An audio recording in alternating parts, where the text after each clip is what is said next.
आवाज आ रही?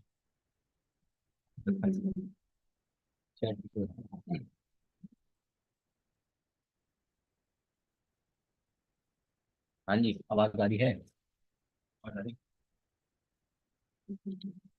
चैट कर पा रहे हो? अभी चेक करो। आ रही? हाँ जी, आवाज आ रही है। हाय समझ सुजीत धनंजय, कैसे हो भाई? How are you? चेक कर पा रहे हो? How are you? अभी चेक करो। आ रही? तो ऑल्सो फाइन समझ Sujit Dhananjay, are you guys fine now? Quickly tell me and let's have fun then. Late night philosophy. हाँ जी, तैयार हो? कुछ फिलॉसफी के लिए, कुछ फिलोसफिकल सेशन के लिए, कुछ क्वेश्चन एंड आंसर्स के लिए। आवाज आ रही है फाइनल को? पहले बताओ, तुम्हें नींद क्यों नहीं आ रही? हाँ, क्या चल रहा है? नींद क्यों नहीं आ रही? हाँ जी।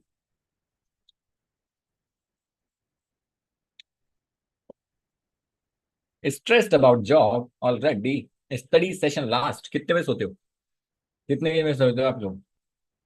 आई was about to go but saw the notification. I am really sorry Sanjana for disturbing your sleep.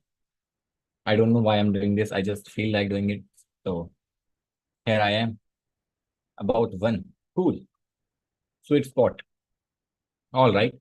So let's start dropping your questions. Let's have a little fun session. Some philosophy, some psychology, some discussion. It's like more of a discussion session. इसलिए मैंने रात को 11 बजे बोला आप लोगों को चलो बात करते हैं, क्योंकि जब भी हम सेशन करते हैं ना यार वेडनेसडे को, तो वेडनेसडे को ना स्ट्रक्चर के बीच में ना कई कई बातें रह जाती हैं। तो मैंने स्पेशली इसलिए बात करने के लिए सेशन किया है कि यार बात नहीं हुई काफी टाइम से। लेट डिस्कस एंड इस सेशन का मैं चाहता हूँ इस सेशन को हम कंटिन्यू करें। कंटिन्यू एज इन लाइक कि भी मैंने एक बार बात की थी ना, we can create a complete series on how to think. तो हाउ टू थिंक की कंप्लीट एक सीरीज बनाए, तो that would be a good option. तो उसका उस प्लान करते हैं, कुछ इंटरेस्टिंग करेंगे। ठीक है, लेट्स सी कैसा रहता है। मजा आना चाहिए भाई। ठीक है, लर्निंग के साथ साथ अपना तो सिंपल लॉजिक है, मजा आएगा तो काम होगा वरना नहीं होगा। अपनी अपनी सवाल लिख दो, कशमकश चैलेंजेस लिखने स्टार्ट कर दो। Let's do it. अपने सवाल सवाल कशमकश लिखने स्टार्ट कर दो।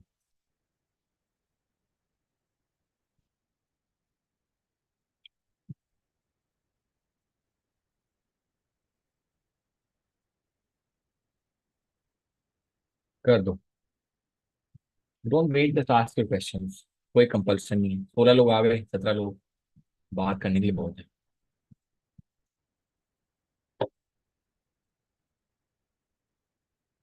ऑलराइट।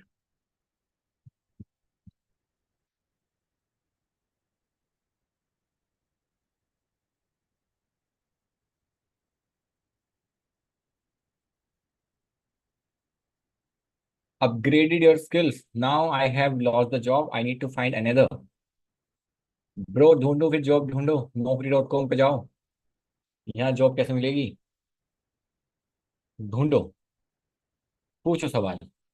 इस सवाल के बाद कुछ इंटरेस्टिंग करते हैं, ठीक है? We are starting this for the very first time. कुछ इंटरेस्टिंग करते हैं, तुम अपने सवाल पूछने स्टार्ट करो। एंड कोशिश करते हैं। विंटर सीजन जैसे ही आता है बॉडी सुस्त पड़ जाती है, लेजी लेजी फील होता है। बिल्कुल सही बात है। सुस्त पड़ जाती है, लेजी लेजी फील होता है, कोजी कोजी फील होता है। तो सवाल क्या है इसमें? ये तो तुमने बता दी अपनी परेशानी। सवाल क्या है इसमें? सवाल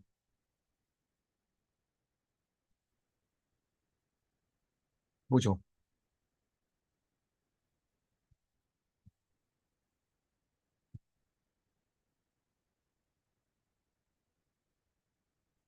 मैं जॉब के चक्कर में शिफ्ट चैलेंज नहीं कर पा रहा हूँ। जॉब के चक्कर में शिफ्ट चैलेंज नहीं कर पा रहे हो? What do you mean by shift challenge? आपके हिसाब से ऐसा क्या है जो नहीं कर पा रहे हो? बुक नहीं पढ़ पा रहे हो? वर्कआउट नहीं कर पा रहे हो? क्या नहीं कर पा रहे हो? Manish challenge break. Manish challenge break बहुत होता है, आई मीन ईटिंग फूड नहीं हो पा रहा है, but because of exam skill improvement के लिए रूल बहुत ब्रेक होता है, what to do. Jagriti, the idea is, give me a moment, the idea when you are doing any, एक मिनट देना मेरे को।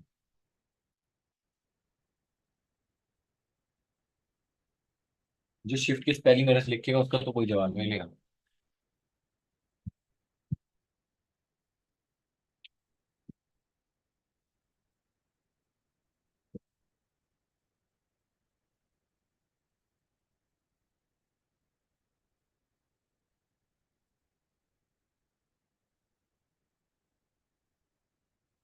मेरी बात क्लियरली आ रही, मुझे एक बार ये बता देना प्लीज।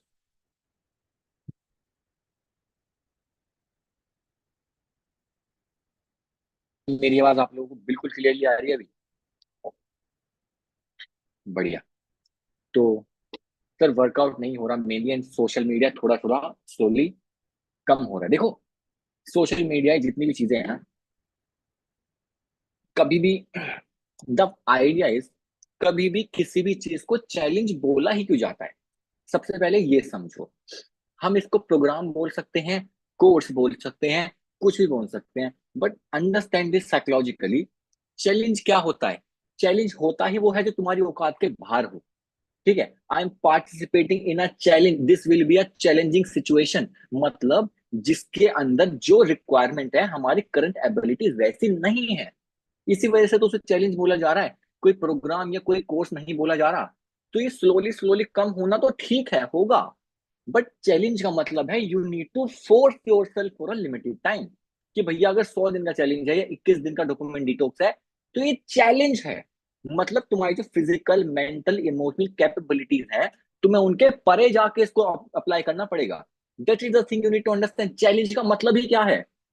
ये चैलेंज टफ है, इसका मतलब क्या है? कि मतलब मेरी औकात के बाहर है, तो मुझे 21 दिन तक लड़ना, परेशान होना पड़ेगा, पेनफुल होगा।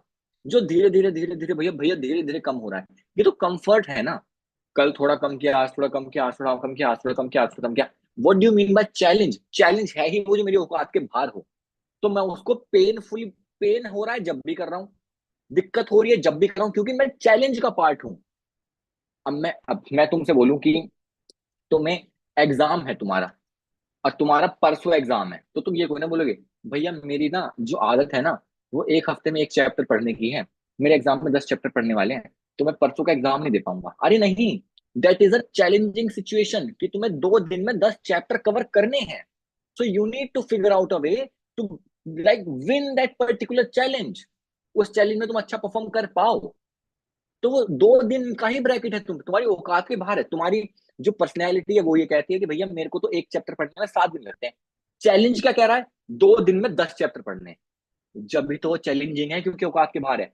तो जो लोग ये कह रहे हैं ना भैया ये 1-2 दिन मिस हो जाता है, फलाना हो जाता है, it's okay my friend, this is not a life time thing. आदत बन जाएगी। 21 दिन, 60 दिन, 90 दिन, 100 दिन चैलेंज की तरह परसीव करो। I am a part of a game, I am inside a particular challenge, मुझे लड़ाई करनी है इस चैलेंज से। ये मेरे को मारेगा, तोड़ेगा, मन नहीं करेगा, कभी दोस्त बुला लेंगे, कुछ भी होगा, but you are a part of a challenge जो तुम्हारी औकात के बाहर है। ये माइंडसेट के साथ शुरुआत करोगे तो ही लड़ पाओगे। वरना यही हो भैया आज नींद नहीं खुली क्योंकि आज थोड़ा ज्यादा थक गया था, कल भाड़ में गया तुम्हारे थकान। सुबह को उठना का प्लान बनाया है तो उठना पड़ेगा, चाहे रात को सोए या नहीं सोए। We don't care, nobody cares in the real world. कि भैया मैं तो 3 बजे सोया और मैं ना 10 बजे उठूंगा, बाहर में गया तुम्हारा 10 बजे। तुम चैलेंज का पार्ट हो। तुमने अपने चैलेंज में बोला कि मैं 6 बजे उठूंगा तो 6 बजे उठूंगा। रात को लेट सो के पहली गलती करी ना, सुबह लेट उठ के दूसरी गलती नहीं करूंगा। I am part of a challenge. That's how you need to get back to the basic. एक दिन गलती हो कोई बात नहीं, तुरंत get back to the basic. Do not waste any single moment. This is the idea, consider this as a challenge. मतलब समझो उस शब्द का, ठीक है?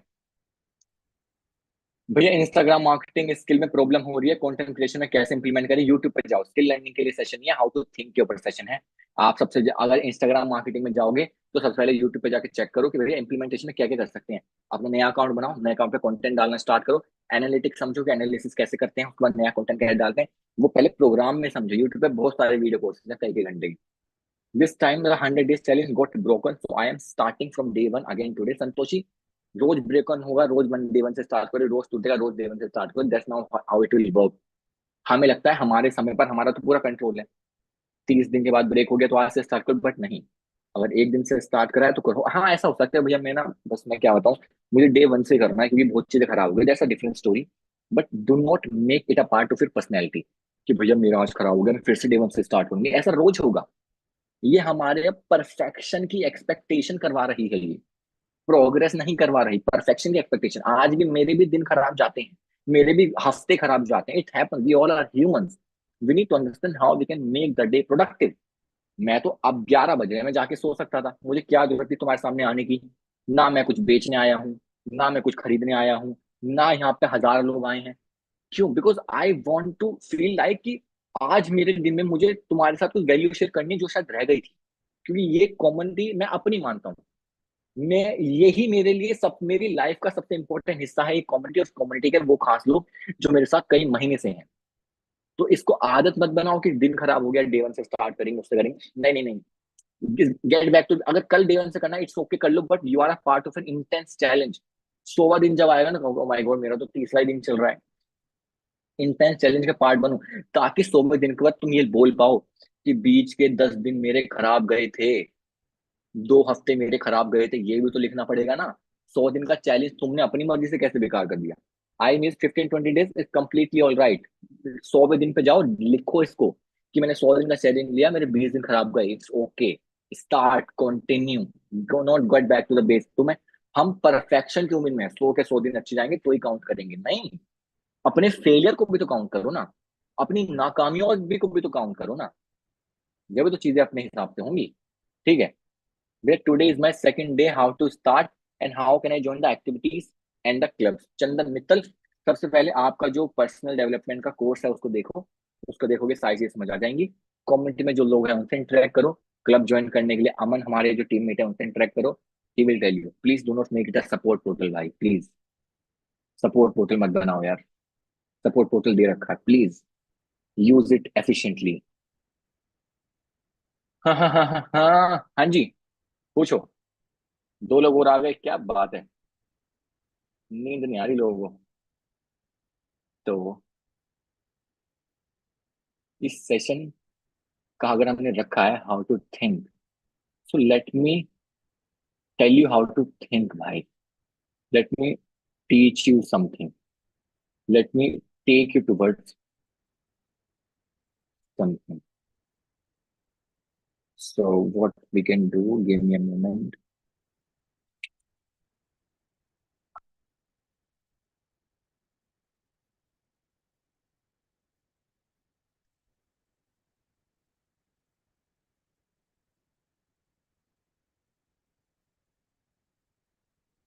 कुछ वीडियो देखें,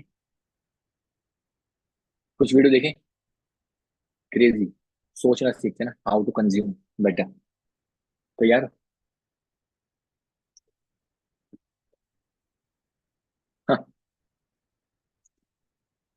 ईयरफोन लगा लो, ईयरफोन।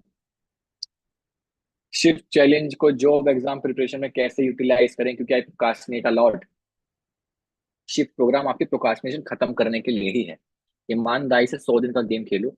100 दिन का गेम खेलने के बाद आगे कहना कि भैया अब कैसे इंप्लीमेंट करें। ठीक है? पहले 100 दिन का game Khelo, do not find shortcuts. मेरी बातें तुम्हें सॉल्यूशन नहीं देंगी, मेरी बातें तुम्हें रास्ता देंगी। मेरी बातें तुम्हें सोचने पे मजबूर करेंगी, सॉल्यूशन तुम्हें खुद ही ढूंढना पड़ेगा।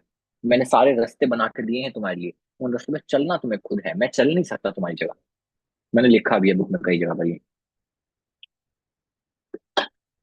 अभी लगाता हूँ मूवी।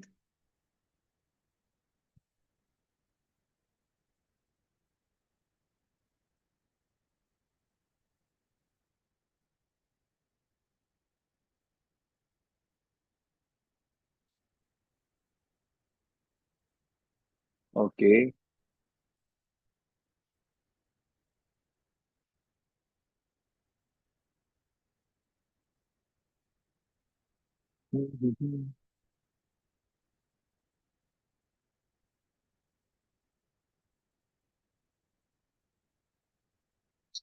मूवी नाइट नहीं है,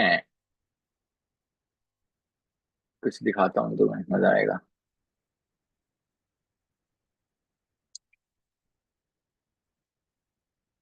स्क्रीन शेयर हो जाए ना, बताना।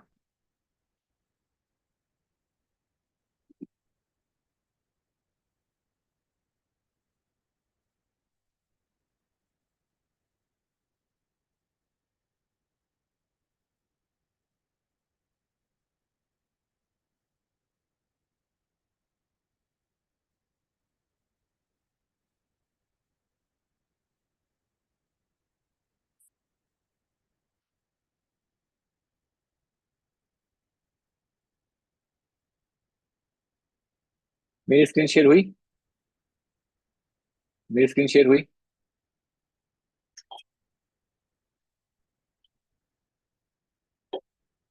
हुई। नाइस।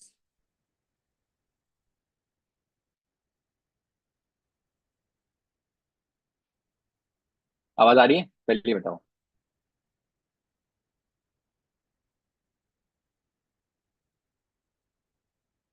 आवाज आ रही है? बीच में आई थी आवाज? अभी आ रही है? अभी आ रही है?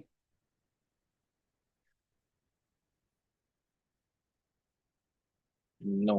ओके। हम भी पहली बार ही कर रहे हैं ऐसा कुछ एक्सपेरिमेंट लिए। साथ ही सीखेंगे भाई। तुम भी सीखो, मैं भी सीखता हूँ।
अभी आएगी आवाज? pain, you will care about it. अभी आ रही है? And so you do care about it, even if it's just that negative way, you know. क्या It's बात very है, rare that nice. you can find आ रही है भैया।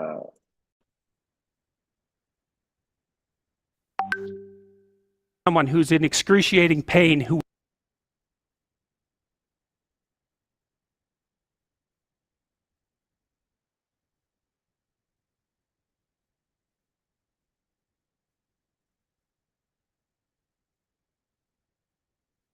would ever say, आ रही है ना आवाज? well, it चलो। would be no better if I was out of this. It's sort of pain nice. is one of those things that आ रही है ना? आ रही है ना? आ रही है ना? लास्ट टाइम बता दो एक बार। सब टाइटल ऑन कर दूं। अब मुझे बताओ सीखना क्या है? मुझे बताओ सीखना क्या है? हाँ, ये देखना था मुझे। जॉर्डन पीटरसन की बुक है एक, Shalom, everyone. मास्टर क्लास जो बुक है, My वो name is सीखते हैं। Eris Soref. I'm the president of One for Israel. I'm sure ध्यान से देखना, ठीक है?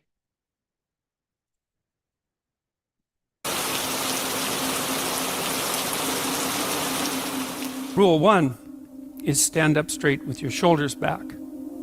And rule 2 is treat yourself like you're someone responsible for helping. And number 3, which is very tightly associated with number 2, they're sort of variations on a theme, is make friends with those people who want the best for you. By the way, these last 2 rules aren't injunctions designed to make your life easier. They're actually injunctions designed to make your life more difficult. Kierkegaard said at one point that his role in life, given that everything was proceeding to become easier and easier in all possible ways, that there would come a time when people would cry out for difficulty. And so that's partly how he envisioned his role in the world, interestingly enough, as a universal benefactor of mankind who would strive to do nothing other than to make life more difficult. मजा नहीं आ रहा। And that's a deeper change. ध्यान से देखना। Tonight's talk, this is the most popular talk we've running particularly कहो भाई these साहब Jordan ji. everything and your lead to have now कौन कौन जानता है जॉर्डन पीटरसन को? चैट चैट में करके बताओ कौन कौन जानता है जॉर्डन पीटरसन को। Who will know who Jordan Peterson is? Chat करके बताओ। सिर्फ नाम सुना है, एनीबडी? मी, कूल। जॉर्डन पीटरसन को सुनना सिखाता हूँ तुम्हें आज। जॉर्डन पीटरसन को सुनना सीख गए ना तुम। He is the father figure of psychology modern day के नाम पर।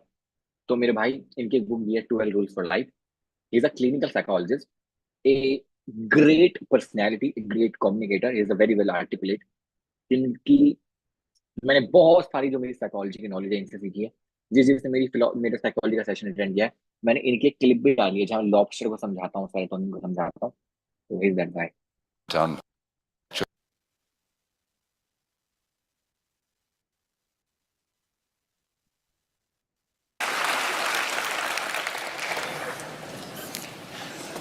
Well, that was nice. Oh. So I thought I'd talk about my book tonight. इनकी जो बुक है 12 रूल्स फॉर लाइफ, वो बहुत फेमस बुक है and self improvement, self help की कैटेगरी में आती है। मैंने पूरी नहीं पढ़ी है वो, मतलब that is the book that everyone should read. तो ये जो टॉक है, 1.5 घंटे की टॉक है, इस वीडियो का लिंक भी मैं तुम्हें दे दूंगा। तो ये उसी बुक के बारे में है, जॉर्डन पीटरसन उस बुक के बारे में ही बात करेंगे, ठीक है? I've given 2 talks now, and I didn't actually talk directly about it. I sort of talked around it. But, so I thought, I don't like to give the same talk twice. So I thought I'd actually walk through it and outline it a little bit. And so I had to spend most of the day memorizing the rules. You know, you'd think if you worked on something for 3 years, or it's been 5 years, I guess, you'd actually have it memorized. But memory is a very strange thing, and it's very particular and goal-oriented. And I actually didn't have the rules memorized, and certainly not their numbers. So hopefully I do by now. So I guess we're going to find out. But I have a copy of the book here in case I forget. So I think we'll go through them one by one, and we'll see how that goes. 7 o'clock, so all right, good. The first rule, which is kind of a comical rule, is stand up straight with your shoulders back. And it's a meditation, among other things. He started talking about the rules, and the first rule is, बड़े ध्यान सुनना, is stand up straight with your shoulders back. Stand up straight with your shoulders back. तो बड़े ध्यान सुनना, बिल्कुल basic rules हैं, but उनके पीछे इतना नुआंस एडिड है, इतनी फिलॉसफी, साइकोलॉजी, इतनी सारी चीजें एडिड हैं, जिनको तुम समझोगे तो तुम्हें पता चलेगा कि ये सिंपल रूल कितना कुछ बदल सकते हैं तुम्हारी लाइफ में अगर तुम उनको इम्प्लीमेंट करो। तो एक एक चीज को बहुत ध्यान से, बहुत केयरफुली समझना, बहुत मजा आएगा। लेकिन शर्त है कि तुम इनको ईमानदारी से समझो, ठीक है? पहले रूल है stand up straight with your shoulder back. Stand up जैसे हम खड़े होते हैं ना, बहुत तो पोस्चर ऐसी है कि लोग भैया यूं ही रहते हैं, चलते भी हुई हैं, बैठते भी हुई हैं। तो पहला रूल ये stand up straight with your shoulders back, मतलब कंधे लटके हुए नहीं, कंधे। This is the rule he is present. आप इसके पीछे का लॉजिक समझना, ठीक है? And it's a meditation, among other things, on the habits of lobsters. I read some papers on lobsters about, must be 10 years ago, I guess, and they just absolutely blew me away. And one of the things I've really loved about being a psychologist, and there's many things, but I've really loved psychoanalytic theory and the great clinicians, the behaviorists as well. I mean, lobster की बात कर रहे हैं ना, like I read many researches on lobster. तो ये lobster, जो भी तुम और कहते हो अपनी भाषा में।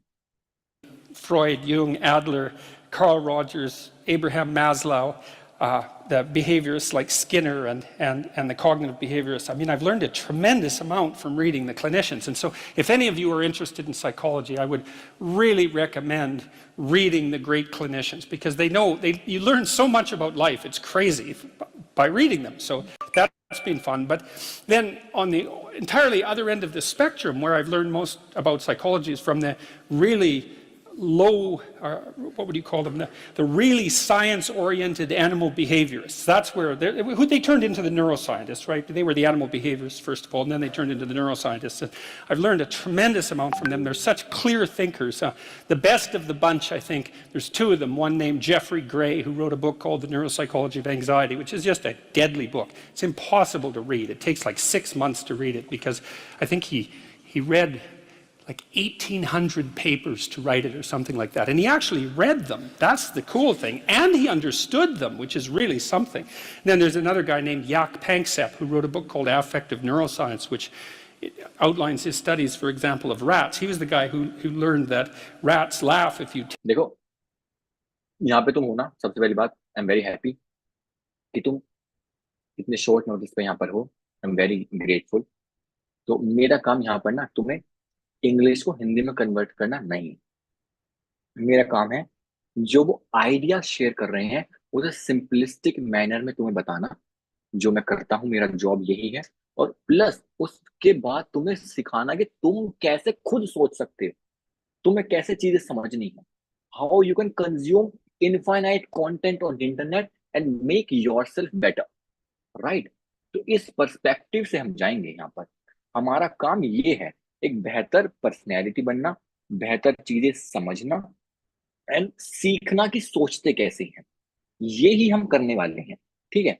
तो हिंदी इंग्लिश कन्वर्जन वाला मेरा काम है नहीं, वो तुम्हारा खुद का काम है. जो मेन चीज होगी उस पर डिस्कशन करेंगे. और इसके बाद ना सबसे अच्छी बात होती है, you are not dependent on a particular community or me or anybody. You have infinite possibilities. You can listen to anybody and think and plan things for yourself. Curate ideas for your own self. तुम्हें जरूरत नहीं है किसी की कि अरे ये बताएगा कि वो बताएगा, अरे मुझे कुछ बता दो. नहीं. अब तुम्हारे पास इन्फिनिटी समझते हो. अब तुम सेल्फ डिपेंडेंट हो. अब तुम सीखना जान गए, सोचना जान गए. अब तुम सॉल्यूशन क्रिएट कर दोगे. ठीक है. तो इस वजह से हम ये चीज समझ रहे हैं. ठीक है. Conscious, like this is very important आज के टाइम पर, क्योंकि हमारी जैसी पर्सनैलिटी बन गई है, जैसे एरा में हम रहते हैं, हम ऐसे टाइम पर रहते हैं कि कंटेंट तो हम लोग भाई कंज्यूम करने ही वाले हैं.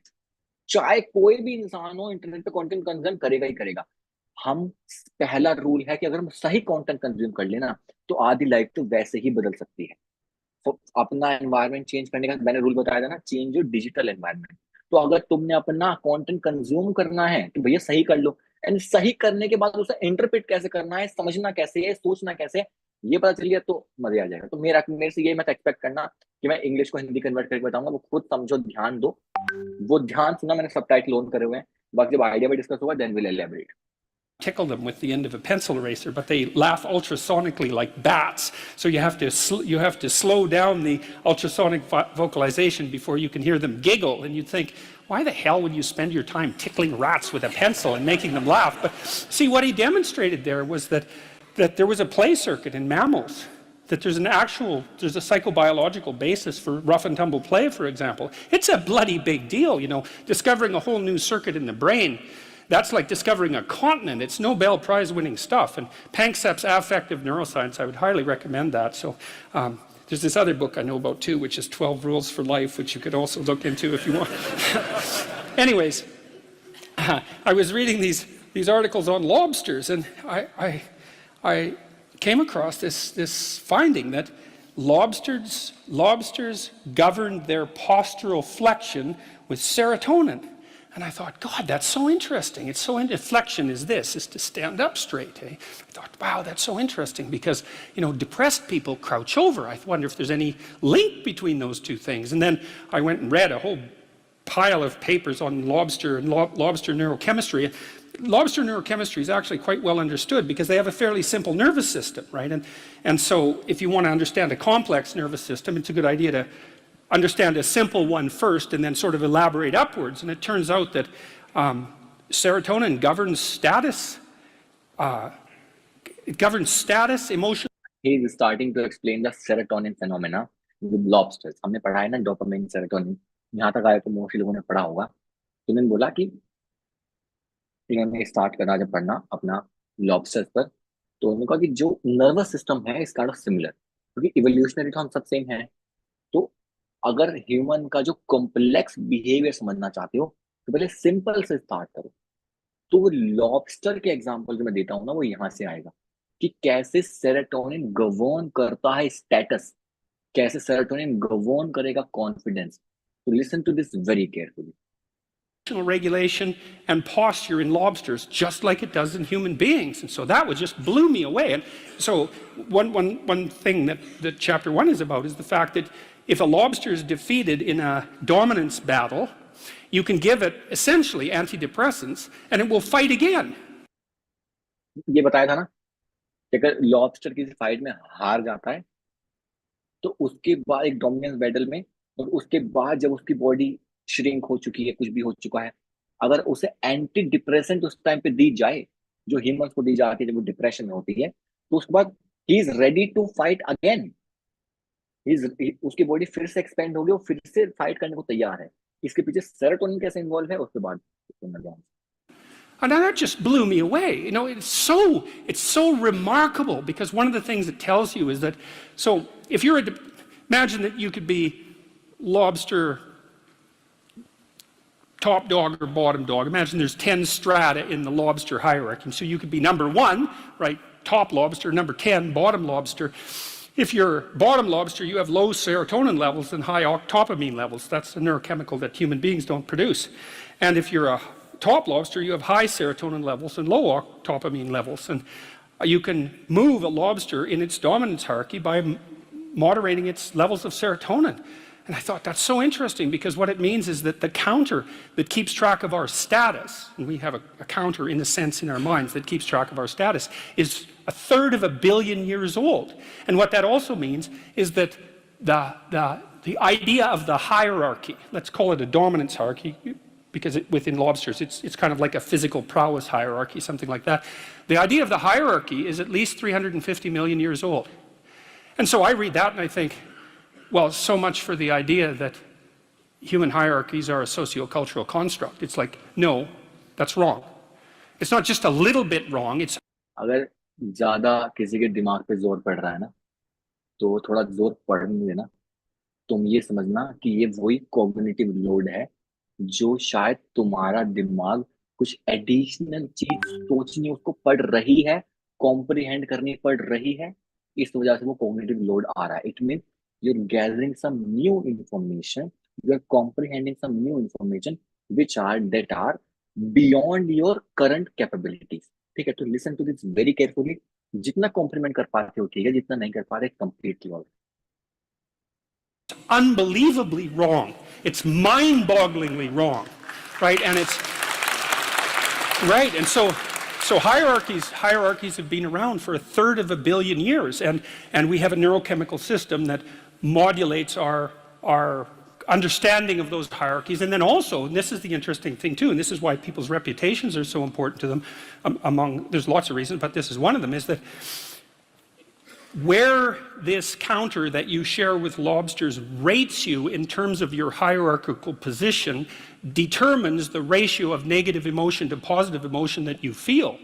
And that's also an absolutely mind-boggling idea for 2 reasons. One is it tells you why it's so hard on people to be put down. Because it doesn't just upset them in the moment, it changes the way their entire system responds to the world so that they now experience more positive emotion and less negative emotion. So that's really rough. And then there's a corollary to that too, which is like, there's a very tight relationship between your belief system and your dominance hierarchy position. It's complicated, but... Jordan Peterson की एक बात है, he's great at explaining his stuff, but sometimes he uses very complicated vocabulary. तो ये जो आपको structuring of words से थोड़ी complicated हो सकती है, लेकिन बात बहुत simple हो रही है। मैं समझाऊंगा क्या कह रही हूँ। It's worth going through. Like, let's say that, so I have a certain amount of status as a professor, and I have the, let's call it the, what would you say? I've been granted the entitlement to a certain position in a social hierarchy. Now, the question is, why do I have a valid claim to that position? And the answer, hypothetically, is because I know enough so that my claim to the position is valid. So then if you stand up in the audience and challenge my beliefs and show that I'm wrong, you might say, well, I get upset because I'm wrong, but the more accurate reason that I get upset is because you're indicating to the crowd that my position in the hierarchy of authority is invalid. And by doing that, you lower me in the hierarchy and you mess around with the neurochemical systems that are regulating my emotions. And so if you're interested, at least in part, in why people are so prone to defend themselves and their beliefs in the service of their position, then that's why. And so that's a great example of how you can learn these unbelievable things by stumbling across a rather obscure biological fact. It just, what would you say? It's like a series of dominoes. And that's also why biological facts are so useful. It's like, we don't have to argue about whether or not social hierarchies, as I said, or hierarchies are social constructs. A given hierarchy is influenced in its structure by sociocultural conditioning, let's say, but the fact of the hierarchy, so like the part of your brain that detects and regulates your response to hierarchies is older than the part of your brain that recognizes trees. Like, it's old. It's really, really fundamental. ये कह रहे हैं जो हमारे brain का system है जो hierarchies detect करता है। हायरार्कीज मतलब कौन ऊपर कौन नीचे, जो सोशल स्टेटस की बात होती है। We look up to some people, उनको हम अपने से ऊपर मानते हैं, उनका स्टेटस अपने से ऊपर मानते हैं। We look down to some people, उन्हें अपने से नीचे मानते हैं। ये जो सोसाइटी की हायरार्की है ना, ये जो स्पेक्ट्रम है ऊपर नीचे का, तो उस जो हायरार्की को डिटेक्ट करने का हमारे ब्रेन का सिस्टम है वो बिलियन साल पुराना है। ये ट्री को समझना या इस फिजिकल सेंस, इस फिजिकल आउटर स्पेस को समझना है तो हमने हाल फिलहाल में सीखा है। वो हायरार्की को डिटेक्ट करना, कौन ऊपर कौन नीचे, कौन कहाँ कौन कैसे, जो हमारे बायोलॉजिकल सिस्टम पे इम्पैक्ट करता है डायरेक्टली, हमारे कॉन्फिडेंस पे इम्पैक्ट करता है डायरेक्टली, वो और भी पुराना है। And almost all social animals organize themselves in hierarchies, because now the other thing that chapter 1 is a bit of a meditation on what might constitute a hierarchy. One of my business colleagues, a former student of mine from Harvard, very, very smart guy, he's got a graduate degree in engineering from MIT and a PhD in psychology from Harvard, so there's like one of him in the whole world, and he's a very smart guy. And he helped me design the self-authoring suite, by the way, and he's been working for about 20 years on that. That's a suite of programs that helps people write about their lives and straighten them. Self authoring suit की जो बात कर रहे हैं वो Jordan Peterson का ही personality test वाली website है जहां पर ही पर्सनैलिटी टेस्ट कराते हैं। तो उसकी बात करें, इन्होंने एक पर्सनैलिटी टेस्ट क्रिएट किया है। जो पर्सनैलिटी टेस्ट होते हैं ना, बिग 5 जो आज के टाइम पे सबसे ज्यादा फेमस है, हमने भी कई बार बिग 5 टेस्ट किया है। तो जो बिग 5 पर्सनैलिटी टेस्ट जो कराती है ना कंपनीज, तो उसके पीछे ना बहुत टिपिकल स्टैटिस्टिक्स लगती हैं। ठीक है, वो ऐसा नहीं है कि कोई भी फ्री में मैं अपनी वेबसाइट पर डाल दूँ, नहीं। जो क्वेश्चन के आंसर यूजर दे रहा है उसको कैसे हम एनालाइज करके उसकी पर्सनैलिटी प्रिडिक्ट करें, उसका बिहेवियर प्रिडिक्ट करें। ठीक है, तो वो बहुत कॉम्प्लिकेटेड आइडिया है। तो वो इसलिए जो अच्छे अपनी पर्सनैलिटी टेस्ट होते हैं वो पेड होते हैं, जो मतलब फ्री भी मिल जाते हैं बट उनकी इतनी रिलायबिलिटी नहीं है। एंड हमने जो टेस्ट किया था, तुमने भी देखा होगा, वो कंप्लीट रिपोर्ट हमें नहीं मिलती फ्री में, फ्री वैल्यू में लिमिटेड रिपोर्ट मिलती है। ठीक है, तो इनका भी इनकी भी एक वेबसाइट यहाँ पर पर्सनैलिटी टेस्ट कराते हैं। आई डोंट नो, को $10-12-15 उसका फीस है, तो उसकी बात कर रहे हैं। He told me to stop using the word dominance hierarchy. And he said the reason for that was that it was infested with Marxist presuppositions. And it really bothered me when he first said that, because I've been using the word for years, dominance hierarchy. He said, we had a discussion about that. He said, well, it's predicated on the idea that you climb up the hierarchy, human hierarchy, as a consequence of the expression of power. It's like, that's wrong. You climb up valid hierarchies as a consequence of the expression of competence. And that's actually technically right. He was exactly the right person to tell me that, because he had done his PhD on what predicts success in Western hierarchies. And the answer is quite clear. General cognitive ability, some prefrontal ability as well, which was what he specifically tested. So intelligence, roughly speaking, although it's a little bit more elaborate than intelligence, but that's close enough. And trait conscientiousness accounts for about 50% of the variance in long-term success. And you think, well, hey, how do you want your society to be structured? It seems pretty good to me that smart, hard-working people are the ones most likely to succeed. That's not a bad empirical test of the validity of a structure, you know, especially given how much vagary there is in life. Lots of random things happen to people, but it's better to be born 3 standard deviations above the mean in intelligence in the West than it is to be born 3 standard deviations above the mean in wealth in relationship to where you'll end up when you're 40. So he said to use the word competence hierarchy, or we decided that, and I think that's much better. So chapter 1 is a bit of a meditation on the nature of hierarchies and the biochemistry of hierarchy, but it's also an injunction about how to present yourself, because you want to present yourself to the world in a manner that doesn't disgrace you in some sense. That might be a good way to think about it. And you don't want to disgrace yourself, because the consequence of disgrace is emotional dysregulation, more pain, less positive emotion. And so the best way to present yourself is to stand up forthrightly and to stretch out, you know, and to occupy some space and to you make yourself sort of vulnerable by doing that because you open up the front of your body, right? But it's a sign of confidence. And that way people are most likely to give you the benefit of the doubt.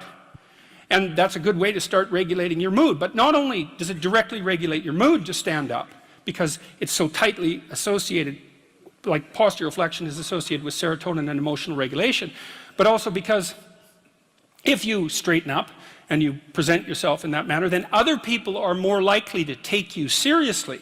And that means they'll start treating you as if you're a number 1 lobster instead of a number 10 lobster. And that's another way that you can at least give yourself the bloody benefit of the doubt, right? And confront the world in a courageous manner. And that's a really good way of figuring out how to establish yourself in multiple competence hierarchies, because one of the general rules of thumb about how to be successful is to confront things that frighten you forthrightly and with courage. And that's kind of a universal strategy for success. And so that's what the first chapter is about. So that's quite fun. समझ आया क्या कहा है इन्होंने? उन्होंने कहा जब वो उन्होंने हायरार्की की बात कर रहे हैं कि ये जो सोशल वर्ल्ड है, क्वेश्चन अपने लिखने स्टार्ट कर दो, पहले चैप्टर की बात कर रहे हैं कि लोग तुम्हें परसीव कैसे करते हैं, अपने आप को प्रेजेंट कैसे करते हैं हम सोसाइटी के सामने, वर्ल्ड के सामने, हमारे ऊपर भी वो डिपेंड करता है कि हम अपने आप को कैसे प्रेजेंट करें। तो पहला चैप्टर है कि like stand straight with your shoulders back, कि with an open posture. Why? क्योंकि वो रिफ्लेक्ट करता है कि तुम हायरार्की में ऊपर हो। क्यों? क्योंकि जब उन्होंने सेरोटोनिन की बात करी, जो लॉबस्टर हार जाता है उसकी बॉडी श्रिंक हो जाती है, कि उसका कॉन्फिडेंस कम हो गया है, now he is more likely to lose the next match. तो उसको सोसाइटी कैसे परसीव करेगी कि ये तो हारा हुआ है, तो उसको ज्यादा सीरियसली भी नहीं लेगी। जब उसको एंटी डिप्रेशन दे देते हैं फिर इससे वो चौड़ा हो जाता है, ये रिसर्च हुई है, वो चौड़ा हो जाता है, तो now he is likely to win the next match. तो सोसाइटी भी उसको उतना ही ज्यादा सीरियसली लेगी उस इंसान को। तो पहले चैप्टर का पहला मतलब ही ये है कि how to present yourself to the real world, ताकि तुम्हें लोग ज्यादा सीरियसली लें, तुम्हारी बातें ज्यादा मानी जाएं, तुम्हारे को ज्यादा रेस्पेक्ट मिले, तुम्हारे को ज्यादा अपॉर्चुनिटीज मिले।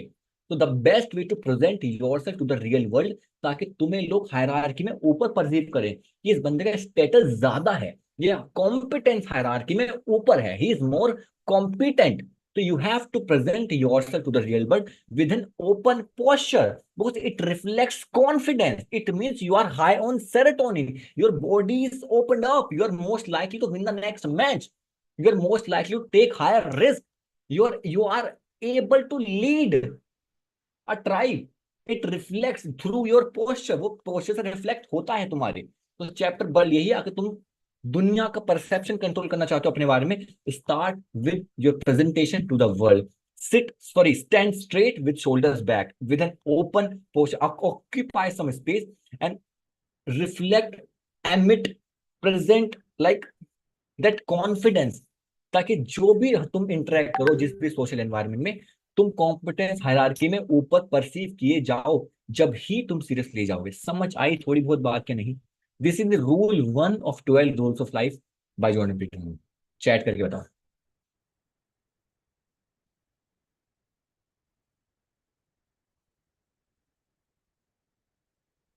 Yes, everybody. This is rule. ठीक है, this is rule 1. Very simple. तुम सोच रहे हो, आइडिया समझो, जो फिलोसफर्स होते हैं, थिंकर होते हैं ना, हम बात करते हैं, let me stop sharing the screen for a moment, हम बात करते हैं बहुत सारी जगह पर कि भाई मजा आ गया, क्या बात है, हम बात करते हैं कोट्स की, मैंने कोटेशन शेयर कर दी, ओ माय गॉड क्या शानदार कोट है, क्या शानदार सॉल्यूशन दिया है, क्या शानदार आइडिया दिया है। समझने वाली बात क्या है कि जो वो कोटेशन है ना, वो कोटेशन एक लाइन में उस बंदे ने कैसे दे दी, कोई बंदे ने एक लाइन में इतनी बात कैसे कह दी, क्योंकि उसके पीछे इतनी सारी रिसर्च, इतनी सारी मेडिटेशन इंक्लूडेड हैं, जिसकी वजह से वो इंसान इतनी कॉम्प्लिकेटेड बात को एक बात में कह पाया। आप सोचो, उन्होंने समझाया कि कैसे लोग तुम्हारा जो तुम्हें जो परसीव करते हैं, तुम्हें जो जज करते हैं, किस बेसिस पे करते हैं। तो कितनी छोटी सी चीज में उन्होंने तुम्हें सॉल्यूशन दे दिया। Just stand straight with an open posture with shoulders back and occupy some space. पीछे कितनी बड़ी कहानी है, पीछे कितनी बड़ी मेडिटेशन है, लेकिन आगे देखो कितना सिंपल से तुम्हें चीजें बात करती है कि अगर तुम ऐसा कर लोगे, society will take you more seriously, confidence hierarchy में ऊपर परसीव किए जाओगे, ज्यादा अपॉर्चुनिटीज अट्रैक्ट करोगे, ज्यादा कॉन्फिडेंट रिफ्लेक्ट करोगे। तो जितनी भी कोटेशन तुम्हारे सामने आती है ना, वो एक्शनेबल इनसाइट्स हैं कि now you can take action. Let me give you another example. हम पढ़ते हैं ना, honesty is the best policy. तो ये कोटेशन आई है जो हमें ये बता रही है कि हमें ऑनेस्ट रहना है भाई, लेकिन उसके पीछे कितनी सारी फिलॉसफीज हैं, उसके पीछे कितने सारे तार हैं, उनको देखने जाओगे जब मजा आएगा। कि भाई जब हम ऑनेस्ट रहते हैं तो हमारी सेल्फ स्टीम ज्यादा होती है। जब हम झूठ बोलते हैं तो हमारे मन में डर होता है। एंड जब हमारे मन में डर होता है, कोई भी काम खुल के नहीं कर पाएंगे। सबने देखा होगा, जब भी हम कहीं पे झूठ बोलते हैं तो हमारा कॉन्फिडेंस कम होता है। जब हमारे को पता है हम 100% सच बोल रहे हैं, तो हमारे अंदर सेल्फ स्टीम ज्यादा होती है, सेल्फ कॉन्फिडेंस ज्यादा होता है। दूसरा, जब हम झूठ बोलते हैं तो हमें याद रखना पड़ता है कहाँ पे कौन सा झूठ बोला था। जब हम सच बोलते हैं तो हमें कुछ याद नहीं रखना। We have to just be honest. तो पीछे कितनी सारी मेडिटेशन है जिससे ये पता चला, yes honesty is the best policy mostly. तो एक्शनेबल इंसाइट बना के दी उस इंसान ने जिसने इतनी सारी मेडिटेशन की उस चीज के पीछे, ताकि एक इंसान को वो मेडिटेशन दोबारा ना करनी पड़े, वो इस इंसाइट को यूज कर पाए अपनी लाइफ को बेटर बनाने के लिए। तो this is how it work, this is how it function, how you need to think. You need to think कि कोटेशन आई कहां से, क्या मैं इसमें कुछ ऐड कर सकता हूँ, क्या इसमें कुछ सब्ट्रैक्ट कर सकता हूँ। वो आता है फिर क्रिटिकल थिंकिंग के अंदर। अप्लाइड साइकोलॉजी में पढ़ते हैं critical, how to think critically. क्या तुम इस आइडिया में कुछ ऐड करके वर्ल्ड को कुछ नया दे सकते हो, क्या कुछ इस आइडिया में क्रिटिसाइज करने को है। It could be anything, but that's how you need to think. You need to think at the back end, इसके पीछे क्या है। समझ आए? जब तुम वो समझने लगे ना, अब तुम उस लायक बन जाओगे, तुम आइडिया क्रिएट करने लग सकते हो। क्या पता तुम अपनी मेडिटेशन से तुम कुछ ऐसी चीजें लिखने लगो। इस वजह से मैं सबको एनकरेज करता हूँ, just right right right right and right. सबके पास बहुत सारे आइडियाज हैं दिमाग में, वो आइडिया जब तक उतरेंगे नहीं ना पन्नों पे, तो नए नहीं आएंगे। वही घूमते रहेंगे, वही कंफ्यूजन क्रिएट करते रहेंगे। तो that is the idea I want to share with all of you. जिस चैट करके फटाफट बताओ कि समझ आया तो नहीं, फिर आगे चलते हैं। फटाफट, quick, let's go ahead then. ज्यादा हैवी तो नहीं हो रहा? ज्यादा हैवी तो नहीं हो रहा भाई? आई एम रियली सॉरी यार। अब रात को तुम अपनी नींद के बीच में आए हो, तो लेट नाइट फिलोसफी तो थोड़ी हैवी पड़ेगी। जल्दी चैट करके बताओ कोई, जितने भी लोग हैं। This is like a night podcast की। ईयरफोन लगा लिए, अब लेटते हैं। आज इसलिए मैंने तुम्हें कैमरा ओपन करने को नहीं कहा, क्योंकि ईयरफोन लगाओ, सुनो बात क्या हो रही है। क्योंकि वो जो हम कंज्यूम कर रहे हैं ना चीजें, पता नहीं क्या इंप्रूव कहाँ पर हो जाए। चलो let's go head, go to the next one. थोड़ी डेप्थ होगी चीजों में।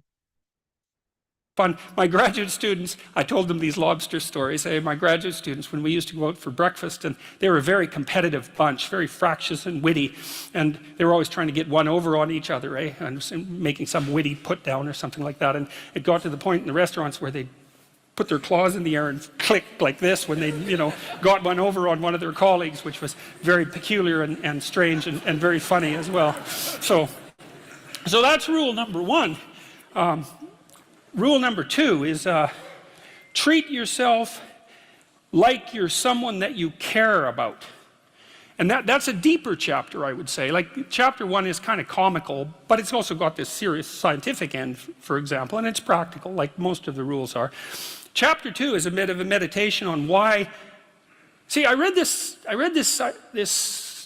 piece of work by Jung a long while back, and it was a meditation on the injunction to treat your neighbor as you would like to be treated, something like that. And what Jung pointed out, which I really liked, was that wasn't an injunction to be nice to other people. It was an invitation to reciprocity. It was something like this. It's like, you should figure out how you would like to be treated, like you were taking care of yourself, not how you would like people to respond to you. It's more important than that. It's like, imagine you had a child that you really cared for, and someone said, well, people will treat this child exactly like you want them to, but you have to figure out what that is. And so then you'd have to sit down for like a month and you'd think, okay, well, how do you want your child to be treated? You don't want everyone just to be nice to him, you want people to challenge him, and you want people to discipline him, and you want people to tell him when he's wrong. It's like, you don't just want everyone to be nice. That's pathetic. It's pathetic. There's no challenge in that. And so, well, you want to treat other people like you would like to be treated. Well, then you have to figure out, how would you like to be treated? And while you'd like people to fawn all over you and just lay everything at your feet, it's like, no, That's not something you'd wish for someone that you were taking care of. And then there's an additional problem, which is it's often the case that people will treat other people better than they treat themselves. That happens extremely frequently. So one of the things I pointed out in chapter 2 was that if you have a dog and you take him to a vet and the vet gives you the prescription medicine, you'll go buy the medicine and you will give it to the dog and you will do it properly. But if you go yourself to a doctor and you get a prescription, there's a 30% chance you won't even pick up the medication. And if you do, there's a 50% chance that you won't administer it to yourself properly. And so I really thought about that. When I first came across that statistic, it was another one of those little facts. I thought, what the hell's up with that? It's like, you'll do it for your dog, so obviously you'll do it for something you care about, and you're conscientious enough so you'll actually do it. So like, why wouldn't you do it for you? Your dog likes you, even your dog would rather that you did, but you don't. And it's actually one of the reasons that modern medicine doesn't work nearly as well as it could, because people just don't take their medication. And it's not only because they don't take care of themselves. There's some skepticism about doctors, but you could be just as skeptical about the vet.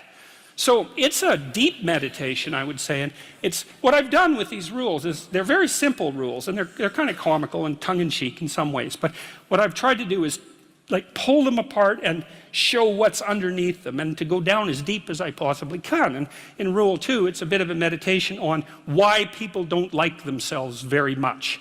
And I think there's 2 reasons really, and one is that we're fragile and damageable and imperfect in multiple dimensions all the time, and that often just gets worse. Lots of things get worse as you get old, for example. So it's not necessarily that easy for a self-conscious being who's extraordinarily aware of his or her own fragility, but not just fragility, foolishness and errors. Like, you know yourself better than anyone else knows you, and you might have a certain amount of dislike for someone you know because of something they did, but you know everything you did. Jesus, that's a drag, man. You have to carry that along behind. It's like, really? Like, this is something literally crazy. Matlab, some people don't like themselves. There are 1,000 reasons कि वो बहुत सारे लोग खुद को पसंद नहीं करते, एंड कभी कोई जब गलती भी होती है तो देर इज हाई टेंडेंसी कि बहुत सारे लोग अपनी ही गलती उसमें ढूंढते हैं and they blame themselves. And आप मानोगे, जो ट्रॉमा होता है लोगों को अपने किसी न ऐसी चीजों का, मोस्टली केसेस में जो सबसे बड़े साइकोलॉजिकल इश्यूज होते हैं वो इसी वजह से होते हैं कि लोगों को लगता है कि मेरी गलती, मैंने कुछ किया, ये किया, वो किया. Because what they are saying, what he's saying, what Jordan Peterson is saying is a very interesting phenomenon which like that happens with all of us. कि मान लो तुम्हारा कोई भाई बहन दोस्त है, उसका तुम्हें कोई करीबी गलती याद है, कुछ छोटी मोटी बात याद है जिसने कुछ कह दी, बट अपने बारे में तुम हर एक कर्म जानते हो, अपनी एक से एक अच्छाई, अपनी एक से एक बुराई, अपनी एक से एक डार्क साइड ऑफ पर्सनैलिटी तुम जानते हो. तो जब तुम्हारे पास ऑप्शन आएगा एक इंसान को गलत चुनने का, तुम्हारे पास तुम्हारे खिलाफ ज्यादा एविडेंस है, क्योंकि तुम दूसरे इंसान के साथ 1 घंटे 2 घंटे 3 घंटे रहते हो, दिन में तुम अपने साथ 24 घंटे रहते हो. रहना तो अपने ही साथ है, जीवन तो अपने साथ ही काटा जाएगा. तो तुम्हें अपने बारे में तुम्हारे पास इंफॉर्मेशन ज्यादा है, इसलिए यू हेट योरसेल्फ, इसलिए तो वो प्रॉब्लम तुम्हारी जनरेट होते हैं, इसलिए people don't like themselves. This is the idea that we need to understand, जिसके ऊपर आप सब लोगों ने कबीर दास को कभी सुना होगा. कबीर दास बहुत प्यारी बात बोलते हैं. पहली बात तो ये, जितने भी बड़े फिलोसफर रहे हैं, थिंकर्स रहे हैं, उनकी बातों की जो खासियत है ना, उनकी एक बात में मतलब कई होते हैं. जैसे कबीर दास का एक बहुत फेमस दोहा है, आप सबने सुना होगा, बुरा जब खोजन मैं चला बुरा ना मिलिया कोई, मन जब खोजा आपना मुझसे बुरा ना कोई. सुना है किसी ने? बुरा जब खोजन मैं चला बुरा ना मिलिया कोई, मन जब खोजा अपना मुझसे बुरा ना कोई. तो इसके कई सारे मीनिंग है, इसके कई सारे इंटरप्रिटेशन है. एक सबसे ब्यूटीफुल इंटरप्रिटेशन ये भी है कि बुरा जो खोजन मैं चला बुरा ना मिल या कोई, मन जब खोजा आप ना मुझसे बुरा ना कोई. कि जब मैं कमियां बुराई ढूंढने गया तो मुझे कोई बुरा नहीं मिला, लेकिन जब ना अपने अंदर देखा तो पता चला मुझसे बुरा कोई है ही नहीं. इसका एक इंटरप्रिटेशन ये भी है, क्यों? क्योंकि मुझे अपने बारे में इंफॉर्मेशन ज्यादा है, अपनी डार्क साइड को मैं ज्यादा जानता हूँ, अपने बारे में मेरे को ज्यादा चैलेंजेस पता है, अपनी ज्यादा ऐसी चीजें हैं जो मैंने की हैं जो मुझे नहीं करनी चाहिए थी वो पता है, दूसरे की तो थोड़ी बहुत ही पता है। ऐसा बहुत सारे इंटरप्रिटेशन, एक इंटरप्रिटेशन में यही मानता हूँ कि हम अक्सर भाई बहन relationship, partner, girlfriend boyfriend, husband wife, हम सब में कमियां ही ढूंढते रहते हैं कई अक्सर। हम हमारी जो नेगेटिविटी बाइस है वो इतना ज्यादा चढ़ चुका है हमारे ऊपर कि हमारी टेंडेंसी है लोगों में कमियां ढूंढने की। लेकिन जब हम अपने अंदर झांकने की कोशिश करेंगे ना, तो पता चलेगा हम उनमें कमियां नहीं ढूंढ रहे, हम अपनी कमियां उनमें ढूंढ रहे हैं। कि मैं इस बंदे में कमी ढूंढ रहा हूं, मैं अपने अंदर तो झांक के देखूं। मैं इसको जेलस बोल रहा हूं, मैं अपनी जेलसी तो झांक के देखूं, मैं खुद से डर जाऊंगा। मैं इसको लालची बोल रहा हूं, मुझसे बड़ा लालची तो कोई है ही नहीं जब मैंने झांक के देखा। मैं इसको बोल रहा हूँ कि ये शो ऑफ करता है, आए से जहां तो मैं ही शो ऑफ करने के लिए करता हूँ। मैं इसको जजमेंटल बोल रहा हूँ, मुझसे बड़ा जजमेंटल तो कोई है ही नहीं अगर मैं अपने आप को झांक के देखूं। हम सब जानते हैं वाली चीजें, हम अक्सर बोलते हैं ना, ओ माय गॉड मेरे को समाज से डर, मेरे को सोसाइटी क्या बोलेगी, लोग क्या बोलेंगे, ये क्या होगा, ओ माय गॉड मुझे डर लगता है, लोग ना सपोर्टिव नहीं है। लेकिन जब कभी दोस्त की कोई बात आती है हमारे मुंह से निकल जाता है, अबे यार तेरे ये क्या ही कर रहा है, इसमें कुछ नहीं होने वाला। तुम उस इंसान के लिए वही सोसाइटी बन गए जिस सोसाइटी से तुम डरते थे। तो तुम सोसाइटी से नहीं डरते, तुम खुद से डरते हो। क्योंकि जब तुम पे मौका आता है तुम भी वही करते हो जो वो सोसाइटी कर रही है, डिस्करेज करना, कमियां ढूंढना, बुराइयां ढूंढना, उसको नीचे लाना, जेलेसी शो करना। हम डरते हैं सोसाइटी हमें करने नहीं दे रही किसी और के लिए, हम ही वो सोसाइटी बन जाते हैं। तो डरते हम सोसाइटी से नहीं है, डरते हम अपने आप से ही हैं, क्योंकि हम वही सोसाइटी है जिससे हम डरते हैं। हमारे अंदर ही है वो सारी चीजें। जिस दिन वो हमने लोगों के बारे में ऐसा सोचना छोड़ दिया, दूसरे लोगों के लिए सोसाइटी बनना छोड़ दिया जिससे वो डरते हैं, तो शायद हमारा डर भी अपने आप निकल जाएगा। क्योंकि सोसाइटी सब लोगों के लिए सेम है। क्यों कुछ लोग डरते हैं, कुछ नहीं डरते? कि कुछ लोग खराब से खराब सोसाइटी में बड़ी से बड़ी चीजें कर जाते हैं, कुछ लोग नहीं कर पाते, because they are ready to hear anything. क्योंकि वो दूसरों को जब देखते हैं ना, वो सब कुछ स्वीकार करते हैं। कोई कुछ भी बोले, कोई कुछ भी करे, तो जब उनके साथ होता है तो वो उसको भी स्वीकार कर जाते हैं। That is the idea, you need to understand. वो वाली बात हो रही है जो अभी इन्होंने बोली, कि why we don't like our own self, because we know more about our own self, हमारी डार्क साइड, हमारी challenges. So this is the idea I was sharing. Let's go again. I did that, you know. And then, so there's that. It's like you're weak and kind of useless and prone to temptation, and you know all those things. You know that just shouldn't be that way. And then you're also capable of pretty vicious acts of malevolence, and so you also know that about yourself. And so it's a real existential question for people. It's like, why the hell should you take care of something as sorry and wretched as you are? And that's really what the This is the question, right?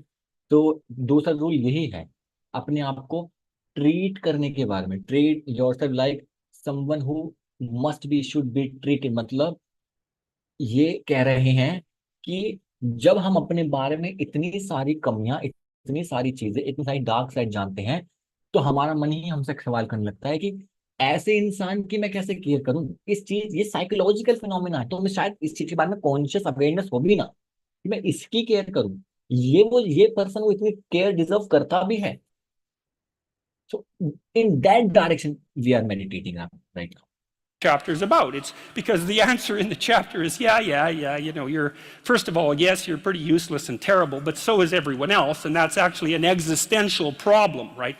And what I mean by that, it's a problem that every human being has always had and always will. So it's not just you, it's a universal problem. And that there's an answer to that, and one of them is to what is it to say? Love the sinner but hate the sin. It's something like that, is that despite the fact that you're not all that you could be, the proper attitude to have towards yourself is the attitude that you would have towards someone that you genuinely cared for. And that it's incumbent on you to act as... Now he's coming to the answer to that question. तो जब उन चीजों के answer हमको मिलेंगे, जब भी हम अपने आप की केयर करनी स्टार्ट करेंगे, अपने आप को ऐसे ट्रीट करना स्टार्ट करेंगे जैसे हम चाहेंगे कि मेरे बच्चे को ट्रीट किया जाए। कि इन्होंने वहीं से स्टार्ट किया कि हमने भी, बहुत सारे लोगों ने शायद कहावत सुनी है, मैंने बचपन में सुनी है, हम बोलते थे कि पाप से घृणा करो, पापी से नहीं। कि हो सकता है उस इंसान से किसी सिचुएशन में वो कमी गलती हो गई हो, तो हो सकता है वो बदल जाए। इसलिए उसके सिन, जो गलती है, कमी है, पाप है उससे घृणा करो, उसके खिलाफ जाओ। तो जब खुद की भी बात आ रही है, खुद से घृणा मत करो, खुद को गलत मत से, अपनी कमियों को एड्रेस करो, उनको क्रिटिसाइज करो, ना कि खुद को क्रिटिसाइज करो। You are not your dark side, you are not your vulnerabilities. if you genuinely care for yourself, just like you would act towards someone that you actually cared about, some other person. And so it's a reversal in some sense of the golden. This is the idea. Like you need to care for yourself the way you would care for someone जिसको तुम actual में प्यार करते हो, या जिसकी तुम actual में केयर। तो थिंक अबाउट समथिंग लाइक कि तुम्हारा कोई छोटा भाई है, तुम उसको क्या चाहोगे कि वो क्या खाए, क्या करे, लोग उसे कैसे ट्रीट करें, कैसे उसकी लाइफ में चैलेंजेस आए, क्या उसको पॉजिटिव मिले, किस, अगर तुम उससे जेन्युइनली प्यार करते हो कैसे उसकी केयर तुम करोगे। क्या वैसे केयर हम अपनी करते हैं? तो इसका रिवर्स प्रोसेस। अगर तुम्हारे कोई पार्टनर है जिसको तुम बेहद प्यार करते हो, जैसे तुम उसकी केयर करोगे, क्या वैसे अपनी केयर करते हो? This is the question. Rule, right? And it's a discussion of why that's necessary. And also, more than that, it's a discussion of why you have a moral obligation to do that. It's not just that you should because it would be better for you. You actually have a moral obligation to do that, I think, because you make the world a much better place, much worse place if you don't take care of yourself. So you should bloody well take care of yourself, because, well, that's what the chapter is about. It's partly because you have something valuable to bring into the world. That's the thing about being an individual. It's the thing that Western civilization has always recognized, that as an individual, you have a light that you have to bring into the world, and that if you don't bring it into the world is a dimmer place, and that's a bad thing, because when the world is a dim place, it can get very, very, very dark. And so it's necessary, not just so that you feel better, not just so that you're a #1 lobster, none of those things.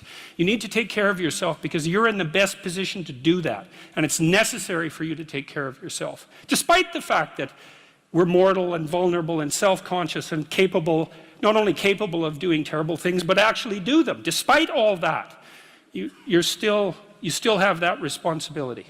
And so I wanted to, hit the question as hard as I can to try to figure out, well, why people are contemptuous of themselves. And there's plenty of reason, that's for sure, but the reasons do not justify the mistreatment of yourself. It's as simple as that. It's not a good strategy. And the next rule is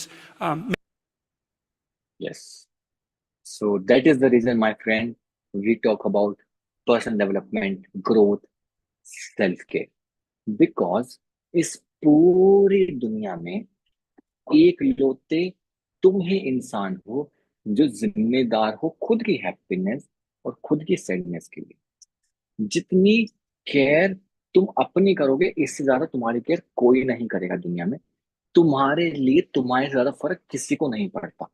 इसलिए you need to take care of yourself. You need to treat yourself like someone you really care for, जिसकी तुम literally care करते हो। Now be honest with yourself. क्या हम सच में अपने आप की इतनी फिक्र करते हैं? अगर आपका कोई छोटा भाई बेड पर है ना, एंड उसकी रात को नींद पूरी नहीं हुई है, तो आपको अलग बेचैनी हो जाएगी। उसने खाना नहीं खाया, आपको अलग बेचैनी हो जाएगी। उसकी पढ़ाई पूरी नहीं हुई, आपको अलग बेचैनी हो जाएगी। क्या अपने बारे में हम वो चीजें करते हैं? क्या अपनी हम उतनी केयर करते हैं जितनी तुम उस इंसान की करोगे जिसकी तुम एक्चुअल में केयर करते हो? Self care is the biggest gift you can give to yourself. This is why we talk about personal development, professional development, in all the aspects of life. What we are doing at a bigger level, think about that. हम कर क्या रहे हैं सबसे ऊपर? हम अपनी फिक्र ही तो कर रहे हैं, अपनी केयर ही तो कर रहे हैं, और कर ही क्या रहे हैं? अपने बारे में सोच ही तो रहे हैं। वो लोग सोचो जो अपने बारे में सोच ही नहीं रहे। उन्हें पता है मैं दिन में 10 घंटे इंस्टाग्राम पे टाइम वेस्ट कर रहा हूँ, जब भी कर रहे हैं। उन्हें पता है कल को जाके मैं अपने करियर पर ध्यान नहीं दे रहा हूँ, मेरी लाइफ खराब होने वाली है, मैं जब भी कर रहा हूँ। उनको पता है आगे आने वाली जनरेशन में मेरे को स्किल सीखना जरूरी है, मैं जब भी नहीं सीख रहा हूँ। कहाँ मैं अपनी केयर कर रहा हूँ?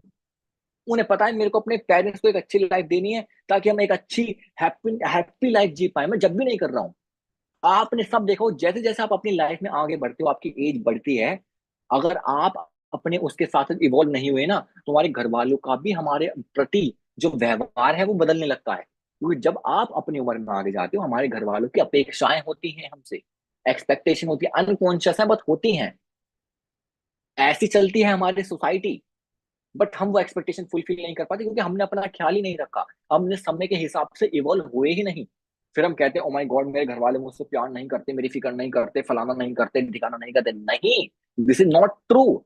तुमने अपनी फिक्र नहीं करी, तुमने अपने समय पर जो चीज करनी चाहिए थी नहीं करी, तुमने इवोल्यूशन नहीं अपनाया, तुम इवॉल्व नहीं हुए समय के साथ, तुमने सेल्फ केयर पे ध्यान ही नहीं दिया, तुमने पर्सनल ग्रोथ पे ध्यान ही नहीं दिया, तुमने अपनी स्किल पे ध्यान नहीं दिया, फिटनेस पे ध्यान नहीं दिया, डाइट पे ध्यान नहीं दिया, दिमाग पे ध्यान नहीं दिया, कंजम्पशन पे ध्यान नहीं दिया, एबिलिटी पे ध्यान नहीं दिया, इंटेलिजेंस पे ध्यान नहीं दिया, अंडरस्टैंडिंग पे ध्यान नहीं दिया, सेल्फ अवेयरनेस पे ध्यान नहीं दिया।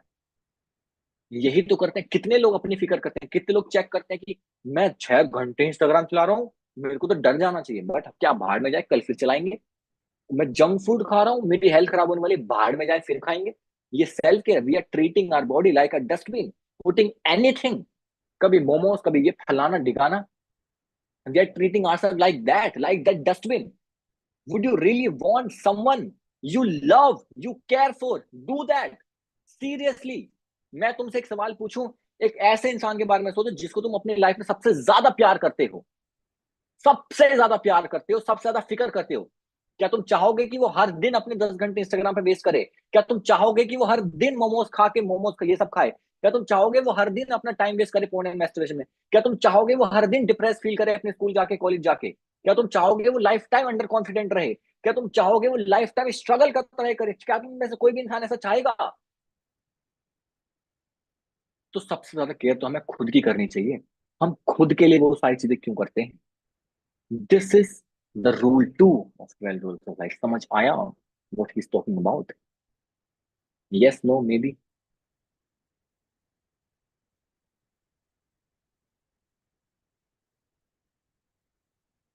समझ आया? गया दिमाग में? That's all. You are the only one in this whole world, only one in this whole world जिसको फर्क पड़ता है तुम्हारे कुछ भी करने से। जिसको फर्क, इस किसी को फर्क नहीं पड़ता उसके अलावा, किसी को भी, no, no one, zero. Do it for your self, take care of your self, your physical self, mental, spiritual, social, emotional, everything. Do not treat your mind like a dustbin. Do not consume shit throughout the day. Do not treat your body like a dustbin. Do not eat shit throughout the day. Do not treat your emotions like dustbin. Do not waste them on people who don't deserve. Do not waste any single part of your emotion. Do not waste any single part of your spiritual self. Do not. You have to be very, very serious about it. Care, अपनी ख्याल रखना है, care, फिक्र करो अपनी, like someone जिसकी तुम समझते हो कि केयर की जानी चाहिए। दैट्स, आज के लिए मुझे लगता है 2 ही रूल काफी है। How to present your self to the real world so that you could be perceived at a higher level of confidence hierarchy. And second rule is like, फिक्र करो अपनी, like someone you feel deserve to be cared, like someone you would feel कि care की जानी चाहिए। All right, तो आज का हाउ टू थिंक का सेशन एंड करते हैं, टाइम भी हो गया है। मैं तो चल सकता हूँ काफी टाइप से, बट चलते हैं, मिलते हैं। मजा आया? आई होप तो मजा आया हो। तो इस हाउ टू थिंक सीरीज को कंटिन्यू करेंगे, टाइमिंग भी चेंज करेंगे, बट विल कंटिन्यू दिस, अगर आप लोग कहोगे तो। ठीक है, जितने भी लोगों ने ज्वाइन किया है, 20-20, विल कंटिन्यू। 2 रूल हो गए हैं, अगले सेशन में अगले रूल्स एक्सप्लोर करते हैं। Let's go, bye bye, take care. मजा आया? यही है भाई, अपना तो यही काम है। आज सपने में I will be giving Ted talk, best thing you can do. Dance करो सपने में, टेड टॉक दो, मजे लो भाई, मजा आना चाहिए, चिल करो ब्रो। द आइडिया इज, देखो, तुम अपनी लाइफ में पता है सबसे बकवास चीज क्या कर सकते हो? The worst thing you could do in your life is waiting for some external things to make you happy. अरे आज मेरा ऑर्डर आया है, आज मैं बहुत खुश हूँ, ऑब्वियसली तुम खुश होगे। अरे आज मुझे उससे बात की, मुझे खुश हूँ, सब खुश होंगे। बट तुम इस मोमेंट में कैसा फील कर रहे हो? तुम सुबह उठे हो, तुम कैसा फील कर रहे हो? 2 बजे तुम खाना खा रहे हो, अब तुम कैसा फील कर रहे हो? शाम को तुम चाय पी रहे हो, now how are you feeling? Every moment तुम कैसा फील कर रहे हो? If you are waiting for happiness, that's a trap. आज मेरा ऑर्डर आया, ओ माय गॉड, आज मैंने नए एयरफोन लिए हैं, हैप्पी हुआ अनबॉक्स करते, उसके बाद क्या? कब तक रहेगा वो मोमेंट? वो मोमेंट परमानेंट नहीं है। नहीं, जब तुम खुद पे ध्यान दोगे ना, you have to strive, you have to optimize your life, जिस टाइम पे तुम हर मोमेंट में हैप्पी रह सको। यार हैप्पीनेस का सवाल ही ना आए। You are enjoying every moment, you are not waiting for something to happen to make you happy. बाहर की चीजों के साथ नहीं रहना, एक चीज आउटसाइड मटेरियल के साथ नहीं रहना, रहना तो तुम्हें खुद के साथ है ब्रो। कितनी देर गाने सुन लोगे, कितनी देर टीवी देख लोगे, कितनी देर आईफोन दिखा लोगे दुनिया को, कितनी देर सज के बाहर चले जाओगे, कितनी देर तारीफ सुन लोगे? रहना तो खुद के साथ है। क्या खुद के साथ तुम्हें मजा आता है? क्या खुद के साथ तुम पीस में हो? क्या खुद को स्वीकार कर चुके हो? कितनी देर दोस्त को मैं प्यार, मुझे मजा आता है मेरे दोस्त के साथ। अरे कितनी देर रह लोगे दोस्त के साथ? जब रात को आके बिस्तर पे सोओगे, जब तक खुद से ही बात करके गाली बकोगे खुद को। खुद के रहना तो खुद के साथ है। अपने मसले खुद से सुलझाओ ना, अंदर झांक के देखो ना, क्या मैं खुद के साथ खुश हूं, या मैं इंतजार करता हूं आज पार्टी मिलेगी, बर्थडे में, आज बर्थडे में जाना है, आज मजा आएगा? बुलशिट, मजा ऑब्वियसली आएगा, बट क्या इस मोमेंट में दिन के 2:30 बजे तू कैसा फील कर रहा है? That will determine your level of happiness. That's how you need to think for yourself, that's how you need to care for yourself my friend. क्योंकि सत्य यही है, रहना खुद के साथ है। ये बाहर की चीजें तो सब एंटरटेनमेंट है, आएंगी चली जाएंगी। कुछ आज हुआ, कुछ कल हुआ, कल को शादी होगा, बड़ा मजा आएगा, हा हा हा हा। क्या शादी है, 1 करोड़ रुपए लगा दिए, कैसे उड़ा दिए, मजा आ गया। 1 साल बाद क्या? अब कैसा लगता है एक दूसरे के साथ? अब कैसा फील होता है खुद के साथ जब उस सेटिंग में रहते हो? I have tweeted today that living a good life and living a good story is a whole different thing. Why I said that? Because in the age of social media and Instagram and all the internet age, हमारी ना बहुत सारे aspirations बन गई हैं। Aspirations कैसी? एक certain तरह का वेकेशन चाहिए हमें, एक सर्टेन तरह का मटेरियल सक्सेस चाहिए हमें, एक सर्टेन तरह की शादी चाहिए, लड़की चाहिए। हमारे वो एस्पिरेशंस बन गए हैं। हम वैसी लाइफ जीना चाहते हैं। हम वैसी कहानियां जो हमें पसंद आई हैं, वो कहानियों को अपना सत्य बनाना चाहते हैं। और उन कहानियों को जीने के लिए हम अपना असली जीवन को पेन में डालने के लिए भी तैयार हैं। मुझे ना एक बहुत प्यारी लव स्टोरी चाहिए। मेरे रिलेशनशिप को 4 साल हो गए हैं, मेरे रिलेशनशिप की बैंड बजी हुई है, हम रोज लड़ते हैं, एक दूसरे को गाली बकते हैं, बट मुझे कल को बच्चों को अच्छी कहानी सुनानी है। हमारा देखा बेटा, तेरे माँ बाप ना 8 साल रिलेशनशिप में रहे थे, फिर उन्होंने शादी की। Oh my God, Bollywood story mummy, क्या बात है! ओ माय गॉड, कितना फैंसी था। यस, क्योंकि हमने सुनी है ना वो कहानियां, हमें वो फैंसी लगती हैं। हम कहानियां जीना चाहते हैं, हम अच्छी कहानियां जीना चाहते हैं, हम अच्छी लाइफ बनाना नहीं चाहते। अरे अच्छी लाइफ जियोगे तो अपने आप ही अच्छी कहानी बन जाएगी। But we want to live a certain story because we like that story.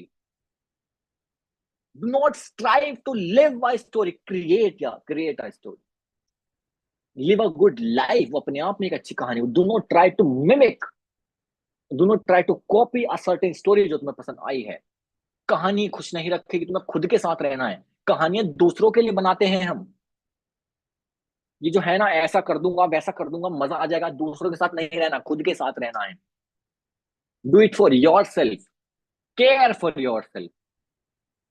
कल को ये ना हो, उस मोमेंट तो बड़ा अच्छा था भाई, जीवन बर्बाद है, इस पार्टनर का मुझे शक्ल देखने कोई मन नहीं करता, हमारी लड़ाइयां बचती हैं डेली, बट वो मोमेंट कितना अच्छा था ना जब शादी हुई थी, कितना मजा आया था। Oh my God, I married my love of life. Bullshit, Bollywood story create की थी, ओहो हो, दुनिया तारीफ करती है हमारे, कितने अच्छे लगते हैं साथ में।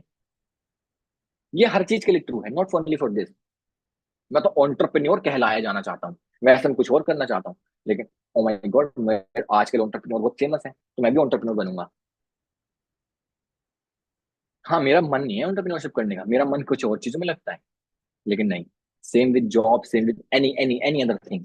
जो भी तुमने इंटरनेट से, सोशल मीडिया से बोरो कर ली है कहानियां, बोरो कर ली है एम्बिशन, तुम उनके पीछे भाग रहे हो। मैं सच बोल रहा हूँ, जिस दिन तुम्हें वो चीजें मिल जाएंगी ना, तुम कहोगे ये तो मुझे चाहिए ही नहीं था, ये तो मुझे चाहिए ही नहीं था, मैं क्यों इसके पीछे भागा, क्यों मैंने इसके पीछे सब कुछ उठा दिया।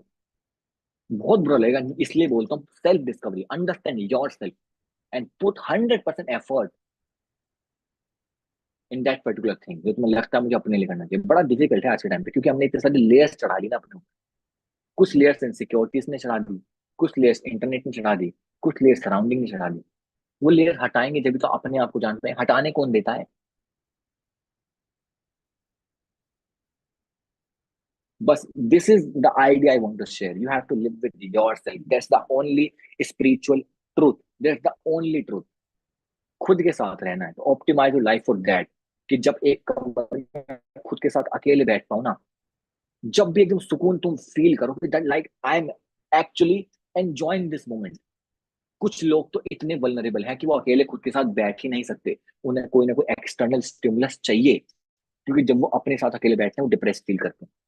उन्हें कुछ मेमोरी याद आ जाती है, अपनी कमियां याद आ जाती हैं, अपनी वल्नरेबिलिटी याद आ जाती है, अपनी इनेबिलिटीज याद आ जाती हैं, अपने घटिया डिसीजन याद आ जाते हैं, अपना टाइम वेस्ट करना याद आ जाता है, अपनी प्रोक्रास्टिनेशन याद आ जाती है, अपनी गलत हैबिट्स याद आ जाती हैं। इसलिए वो करते हैं, दे लाइक गेट ऑक्यूपाइड, कभी फोन से, कभी दोस्तों से, कभी कुछ, कभी कुछ, कभी कुछ, कभी कुछ, कभी कुछ, क्योंकि वो खुद के साथ नहीं रह सकते। बाहर वाले के साथ कब तक रह लोगे? कभी तो मौका आएगा जब खुद के साथ रहना पड़ जाएगा, फिर क्या करोगे? That's the question you need to ask yourself. That's how you need to optimize your life for. All the very best. मजा आया? Shall we end this now? Yep. Yes. I hope this helps to make you think. I don't tell you what to think. I only tell you how to think. Learn to think for yourself. That's the part one. All the very best. मिलते हैं next chapter में for how to think. All right. मजा आएगा bro. Energy, वही नियम है, कानून है हमारे। पैशन कम नहीं होना चाहिए।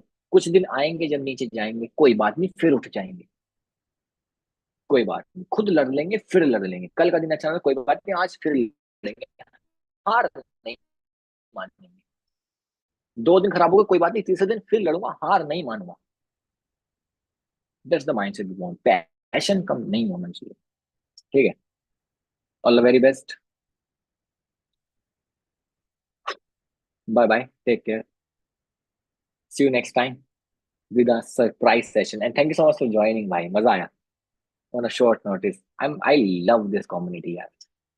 I love this community। मतलब wow man, you all are so ready to learn new thing that you have just joined the session। रात को तुम गाने सुन के सो सकते थे। I like, मजा आया ब्रो, मजा आया। ये माइंडसेट ना फैलाओ ब्रो, मजा आएगा वो। I literally respect all of you। मैं सच बता रहा हूँ, I love this community यार। एक ऐसा एनवायरनमेंट बनाया ना, just I want your help and support to take this forward to the real world. सबकी हेल्प करें, मजा आएगा bro. I need your support and like thank you so much for everything। All the very best, bye bye, take care. मिलते हैं अगले session में।